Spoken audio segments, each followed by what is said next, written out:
Hello and welcome. I'm Stephanie Freeth, and this is the very first episode of my new podcast, Courageous Leaders, Connected Teams. Thank you so much for joining me. I'm thrilled to connect with you and to talk about subjects in leadership development and personal growth, subjects that aren't always talked about publicly. What I really want to do with this podcast is to lift the curtain on what it looks like in coaching and in leadership development, because a lot of these conversations are inherently private, and that can be great and it serves its purpose, but it leaves some mystery around well, what is executive coaching or what is leadership development and how does it actually happen?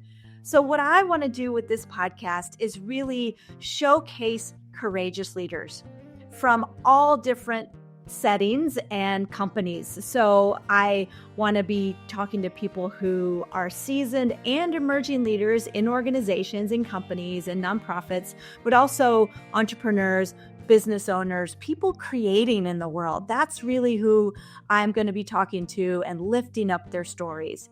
And there's really two parts to this title: Courageous Leaders and Connected Teams. And what I mean by that is that leadership, I've learned in my journey and in watching the journeys of so many different leaders, leadership is not about perfection. It's about courage. It's about authenticity. So many times leaders are put into situations that get them to draw from their strengths, but it also can really challenge them, challenges their worldview, challenges their beliefs, challenges how they show up. So I really like to support leaders in that journey to be courageous. And often what I'm doing is directing them back to their own inner knowing. I'm not giving advice. I'm not telling them what to do. I'm asking deep questions that redirects them back to their most authentic and courageous self. That's really what's happening in coaching. And then the second part is connected teams.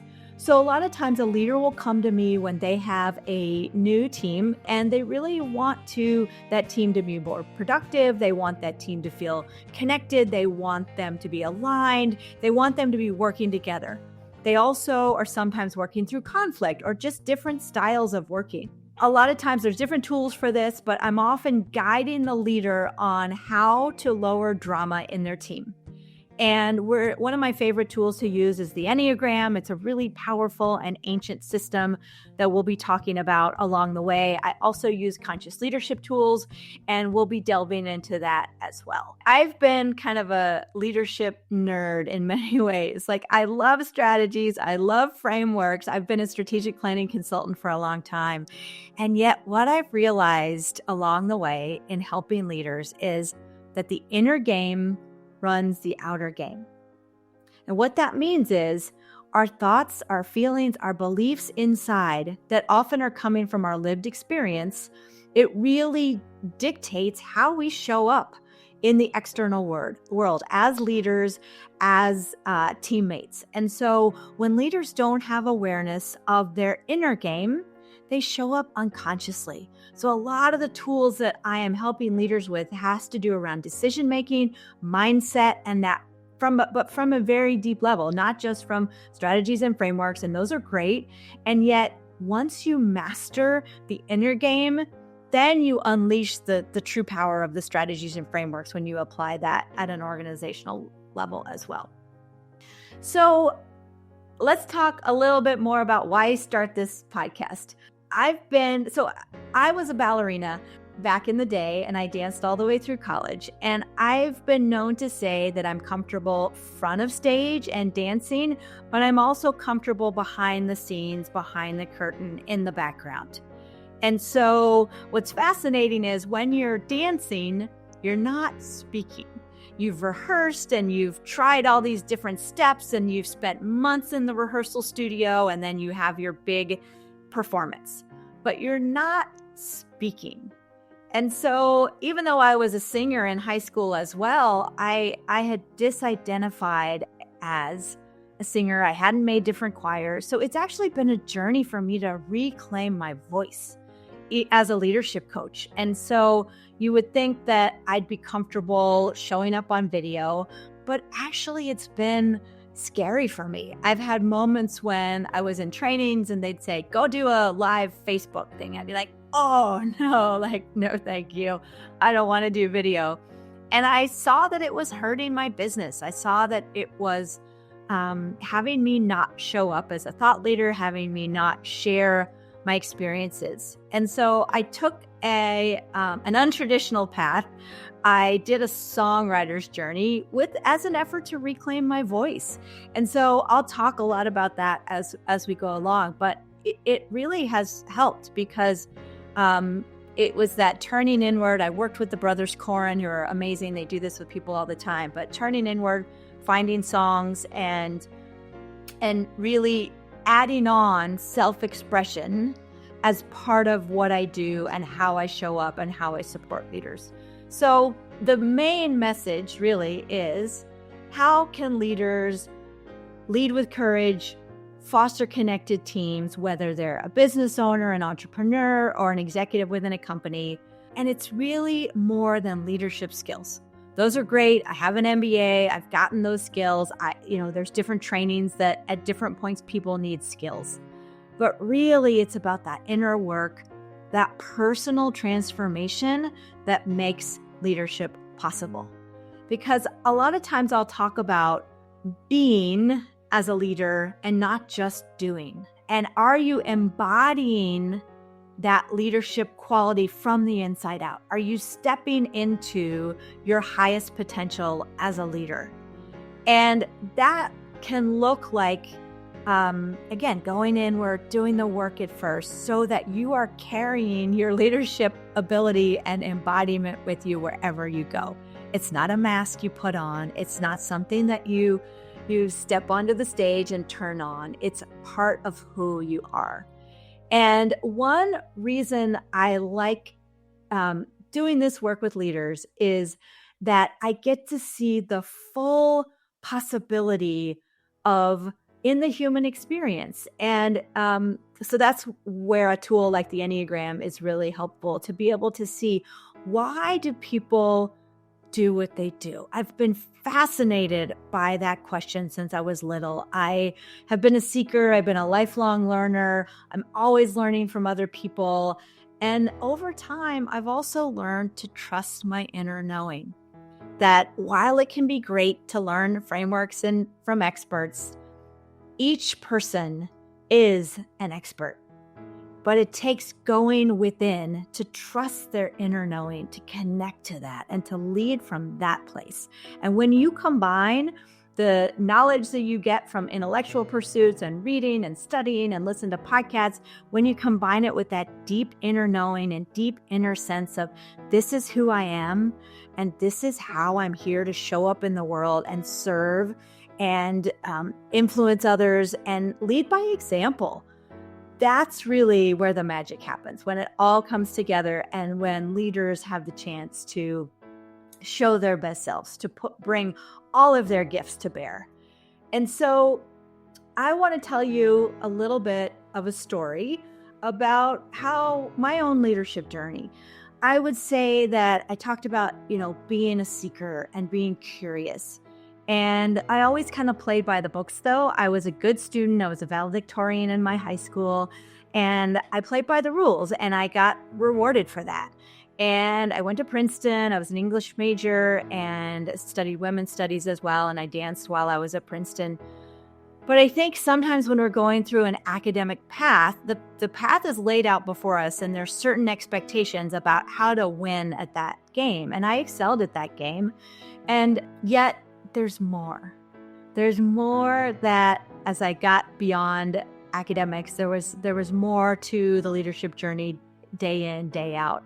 And, I came from Arkansas. I lived in Little Rock, Arkansas, and it was a big shift being in an Ivy League setting. And I remember getting my first B or even I think B- on a science test. I'm like, I don't make B's. Like, what is this? Like, it really challenged me to dig deeper and to be okay also in an environment committed to excellence, to learn how to deal with setbacks, to learn how to deal with supposed failure although it's not failure. By the way, I believe that the definition of fail is first attempt in learning. That's been something I've had to pick up over the years, because there have been times that wasn't the case, and it really devastated me.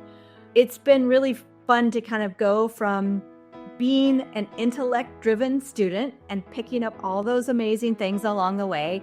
And that included undergrad and graduate school. After college, I worked for some nonprofits. I also worked in the tech world, late 90s, worked for an internet startup called varsitybooks.com, and then went to get my MBA, which really was unexpected. I didn't take a math class all through college. It wasn't my thing, but I watched my boyfriend at the time, now husband, pursue an MBA, and I saw how team-oriented it was. So I'm like, you know what? Maybe the MBA is for me. Maybe I can really learn how to run a nonprofit. That was my goal at the time, to be in a purpose-driven organization. And I got that along the way. When I was at Kellogg getting my MBA, I struggled in subjects like accounting and statistics and economics, doing those supply and demand curves. But I excelled in subjects like marketing, strategy, organizational behavior, power in organizations. Those were the kind of things that really lit me up. So it was another version of the story around being in a high pressure, but also supportive and growth-driven environment, and learning from my peers and learning from my professors. And so really the lesson isn't being great at everything. Like I got to know enough to know when, you know what, I'm not an expert in that. I need to pull in someone to help me with accounting or with some, statistics. But it's really about knowing your strengths, playing to those, and then filling in with team support. A leader can't hold everything. And it's good to know where you're strong and know where you're weak and where you need support. And that's what continuous learning is all about. And that's really the stories we're going to tell on this podcast, is what does continuous learning look like? What is lifelong personal development, leadership growth? What are real stories of real leaders that are doing that day by day? Because I really want to inspire you and again, lift up the curtain to show you what it looks like to grow and to learn. So part of the leadership journey is facing challenges and cultivating transformation. And along the way, sometimes we're working hard, we're goal driven, we want to get stuff done, and sometimes we hit a wall. And I experienced burnout that was a really big fork in the road. So at the time, it was after my MBA, I was working for a great nonprofit called the Henry Ford, doing a lot of great stuff, but commuting back and forth. I had 2 small children at the time. And then I had changed jobs. I was doing a fundraising job at the Ann Arbor Area Community Foundation, and I got really sick. I had mono. So I was not feeling well, and I got tested. They're like, you have mono. I'm like, what? Like, this makes no sense. And then I also learned, as I did more exploration with naturopathic medicine and functional medicine, that I had something called adrenal fatigue. But what was true was that I had burned myself out. I was working so hard, commuting, drinking caffeine and having wine at night and on this loop of burnout. And my body, it was a real wake-up call. My body was like, we're shutting you down. And I had to step away from my vice presidential fundraising job because my body just couldn't handle it. And I had to leave a job that I was really excited about and take a break. And that was really a hard time. Like, everything stopped. My schedule that I was used to being stimulated all the time, it came to a screeching halt. But it's also when I learned to slow down, when I learned tools like meditation, how to turn within, how to take care of my body. And as I was healing, I decided I'm not going to go back into a regular company. I'm going to start my own thing. And so I had a lot of experience working with strategic planning in nonprofits, but also with fundraising in terms of helping organizations on the revenue side of things. So I founded my company, Adaptive Alternatives, really to do fundraising consulting and organizational change work as well, including strategic planning. And what I didn't know at the time that all this was happening is that I identify with the Enneagram Type 3, which is the achiever, competitive achiever. And it was that inner drive. There's a core fear for each of the Enneagram types. And for the 3, the core fear that's very unconscious is if I'm not working, I'm not valuable. And so later I ended up learning about that, but it was the lesson at the time. A lot of times 3s will have some type of health crisis. They'll work and burn themselves out, and they hit this thing. And it happened to me earlier than it happens to some other people. I mean, it can show up as heart attacks. It can be much more lethal. And so I was recovering, and I was doing strategic planning work with organizations, and I was noticing that sometimes organizations, like, there wasn't candor. We weren't, the organization was in a point where the strategic issues couldn't get on the table because people were afraid to speak up, or they didn't feel like they had permission. And so this is when I got really interested in the inner game work. And I was at a leadership conference, a women's leadership conference here in Ann Arbor. And I saw this video of Above or Below the Line. It's called Locating Yourself, A Key to Conscious Leadership. It's a 3-minute video, and it describes how there's a line. And when we're below the line, we're in a state of threat, fear, and we're tight and we're constricted. And when we're above the line, we're in a state of learning, growth, curiosity. And that's where innovation happens. It's where we connect with people. And yet, most of the time, humans are below the line. We're hardwired to go below the line, to be in a state of threat. So I started using this video in strategic planning. I'm like, look, we can do strategic planning from below the line and from a state of threat, or we can also do strategic planning from above the line in curiosity and wonder and growth. And so this opened the doorway. The video was created by the Conscious Leadership Group. There's a book called The 15 Commitments of Conscious Leadership, written by Jim Dethmer, Diana Chapman, and Kaylee Warner-Klemp. And I started using the content of this book with clients and started kind of practicing that in real time. And then I realized that there was a coaching program that Conscious Leadership Group offered. And I jumped in to the deep end of the pool, and I did a year-long coaching practice where we did a lot of deep inner work in a container that was really challenging, but also compassionate and supportive, and really geared towards helping us do our inner work.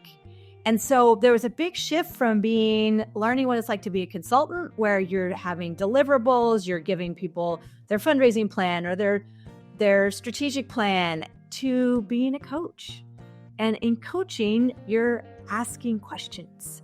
You're not there, you're holding space. And I never knew what that meant. I always kind of like, what does holding space mean?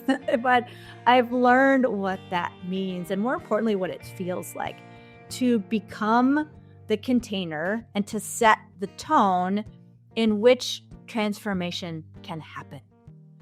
Because that's really the beingness of leadership, the being able in my own body to hold the field for transformation as a coach. And on the one hand, I'm not doing anything, but actually you are. You have to do enough inner work so that your own nervous system is able to handle other people's dysregulated nervous systems at times, but able to flow with everything that's coming through. So I'm so grateful for that work. It was really a life-changing process. And I'll bring some of my colleagues from Conscious Leadership Group. I'll invite them to the podcast in future episodes because there's a lot to learn from them directly as well. But I also learned the Enneagram during the coaching process. I learned that I was an Enneagram 3. I had people pointing out my blind spots. I had people, there was a point where Diana Chapman looked at me and she's like, "You failed." And it was like really a shock. And yet she was going after the Enneagram 3, the whole issue around failure, that's what's hardest for 3s. And to help disrupt the pattern, to help see that I'm not that pattern. And so she encouraged me around being versus doing. And I'm like, what does that even mean? And I've learned how to create space. I've learned how to not let my calendar rule me all the time. I've learned how to sit back and make contact with the unknown, with that beingness that's all around, and not just be doing all the time, because that doing place comes from a place of fear. It comes from a kind of deep unconscious assumption that if we slow down, that somehow we're unsafe, or that somehow the world's going to fall apart, instead of just leaning into, I am so taken care of. I don't have to be working all the time. The universe is doing what it's going to do, and I can rest. I can not have to orchestrate all the pieces. I can still do my part, but it's been a huge shift in integrating both the conscious leadership principles and practices, but also the Enneagram as well. And it's going back to that word courage. It's not all about having all the answers. I remember there was a story around the idea of I don't know. And when a leader says, I don't know, from below the line, from a state of threat, it can feel like, I don't know the answers. It's not okay. I'm not safe. I can't be vulnerable and say that I don't know. And I'm like, I'm a strategic planner. I got to know. But that was coming from a place of fear. It's coming from a place of constriction. But I don't know above the line looks like, I don't know, what are the possibilities? What else could we see? How could this be better? Asking big wonder questions. And it's this place of curiosity. And because when we're below the line with I don't know, it's like having blinders on. We can't even see the possibilities. But from above the line and I don't know, all these possibilities open up. And so examples like that, I'd love to share with leaders, because we can have these automatic threat-based responses to any number of topics, from I don't know to other common core beliefs. But locating ourselves as to whether we're coming from a state of fear below the line or whether we're coming from a state of trust above the line is a huge game changer. And it's mindset work, but it also opens the possibility to healing, to nervous system regulation, to showing up in our full authentic selves. And it took me a long time to realize, even though this was said over and over again, that it's not bad to be below the line. We judge ourselves of I'm below the line. When we're first playing with this, it's like, I'm bad for being below the line. You're just human. You're just human. And there's a lot to learn from below the line. We'll have other episodes on the drama triangle and finding nuggets of gold from below the line. Not today, but there's more of that to come. It's just been this whole framework has been a wonderful learning and growth opportunity for me. So this next section, I want to talk about overcoming my fear and finding my voice. As I described a little bit earlier, I realized in having my own business that I was staying small. I was not showing up in places. I was afraid to let my voice be heard. And I literally was afraid that I'd be attacked. I was afraid that I would put myself out there and I'd have to deal with trolls, and that was keeping me from even trying, and not even the possibility of okay, I'm not going to shoot a video. I'm not going to go apply to be a speaker at this conference. So I realized it was really holding me back. And I had done I've always been interested in a lot of different learning modalities, and sometimes driven by my body. First of all, having adrenal fatigue and mono led me down the path to learn about a lot of different things. And I had been having some hip pain, was trying different physical therapy, and that's a longer story. But I started learning about sound healing and through a lot of different teachers. One of those is Eileen McCusick, who started following her work around sound healing and using tuning forks. And so I followed Eileen to this workshop at Kripalu in the Berkshires, and it was called Sing the Body Electric. And I met Isaac and Toril Corin, who were also the co-facilitators of that workshop with Eileen. We had 3 days of sounding, of using different tones, like baby type of tones, like goo and God, ah. And I was amazed how good my body felt with voicing these tones. If you think about it, as humans, and many of our ancestors from thousands of years ago have used their voice around campfires, have moved their bodies, have sounded. And I think in the modern society, we don't always do that. So at the end of that workshop, Isaac and Toril said, "Hey, we do these songwriters' journeys with people, and come join us." And I'm like, that sounds interesting. What could that be like? And I did a call with them, and afterwards I was like, I have to do this. It doesn't feel logical. It wasn't on my list of goals, but I need to go do this. And it really was one of the things that attracted me to them was some of the methodologies around daring to suck. And as an Enneagram 3, that was good practice for me. And so and again, I'll invite Isaac and Toril down for a future episode, so I won't go too deep into this. But what happened with the inner work that we did as part of this journey, one of the techniques they use in Daring to Suck is to take out your phone, go to voice memo, and just let whatever's going to come out. It could be a melody, it could be la la la, it could be like whatever's coming through.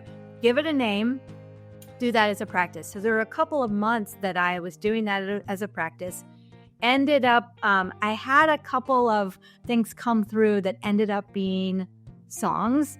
One of those is Creative Revolution, which is one of the first songs that I recorded and released. And what I loved about this was the creative process of and the way that Isaac and Toril described this is in 5 stages. And this applies to the creative process in a lot of different industries. But the first stage is the download, being open to what's coming through. That could be a phrase, that could be a melody, that could be a sound, it could be, a body sensation, being open to the download and receptive to that. So sometimes when I was walking my dog, I'd have a little phrase drop in and I'd pull out my phone and I would record it and I'd label it and keep going.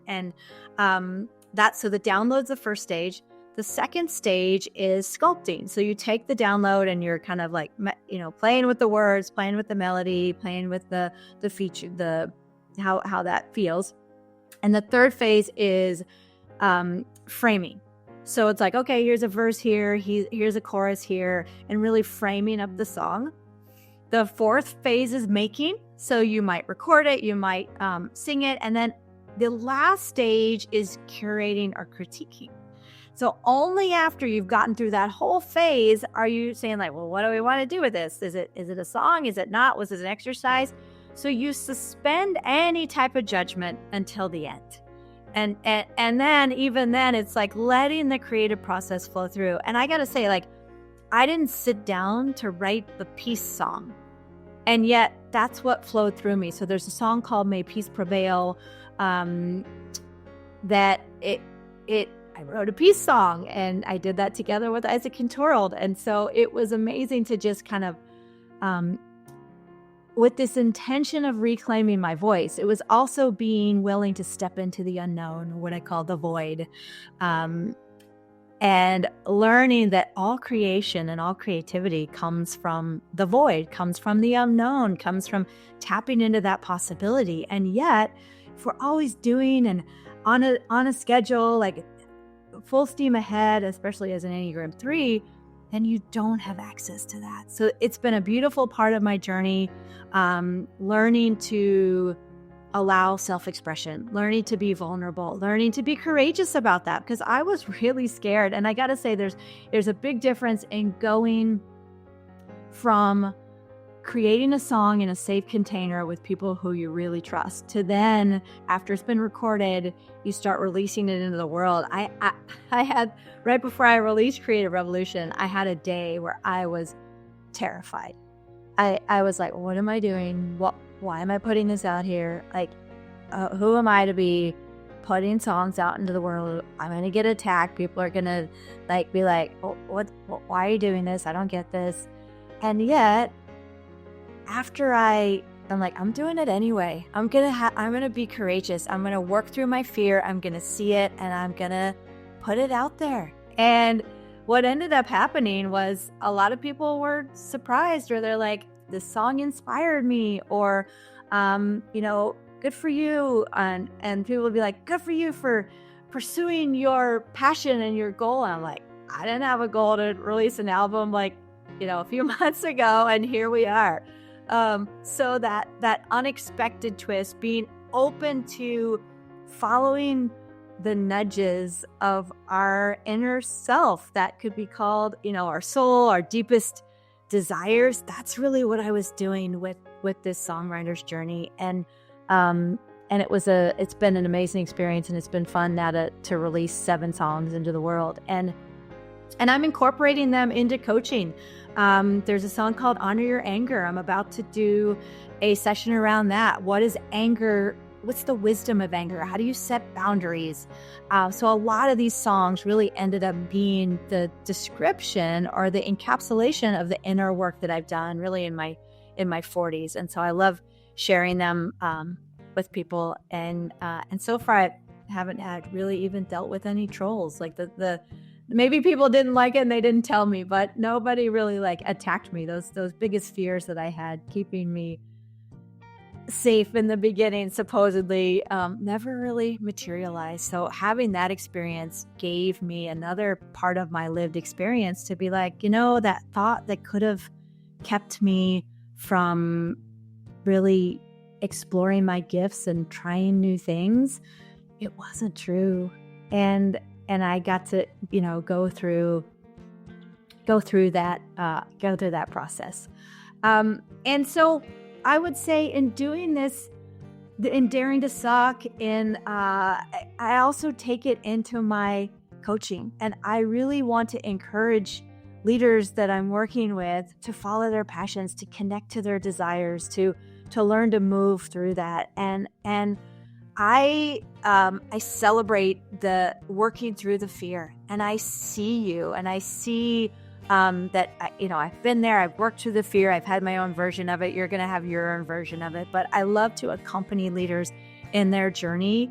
And whether that's being seen and heard, whether it's another challenge they're trying to overcome, that's really what I love to do in being a coach, and really walking alongside leaders, asking them great questions, getting them to reconnect to their deepest desires and how they want to show up in the world and make an impact.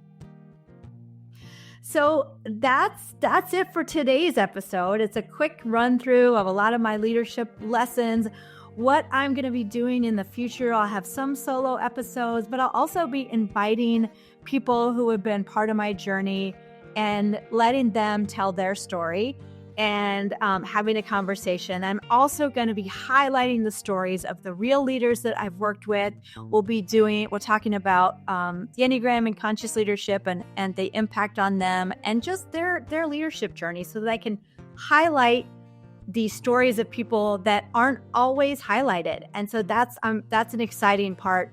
And I really want to leave you with this, that leadership isn't about perfection. It's about courage. And that means something different to every person. Leaders are going to be challenged, and yet stepping into courage and pulling from their deepest authenticity is really what it's all about. So I'd love to hear from you. What does courageous leadership mean to you? What does connected teams mean to you?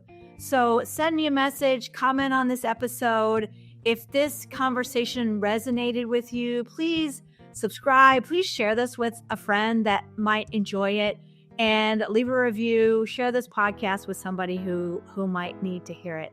I can't wait to stay on this journey with you, sharing leadership, stories of courage and connection. And until next time, stay courageous, stay connected.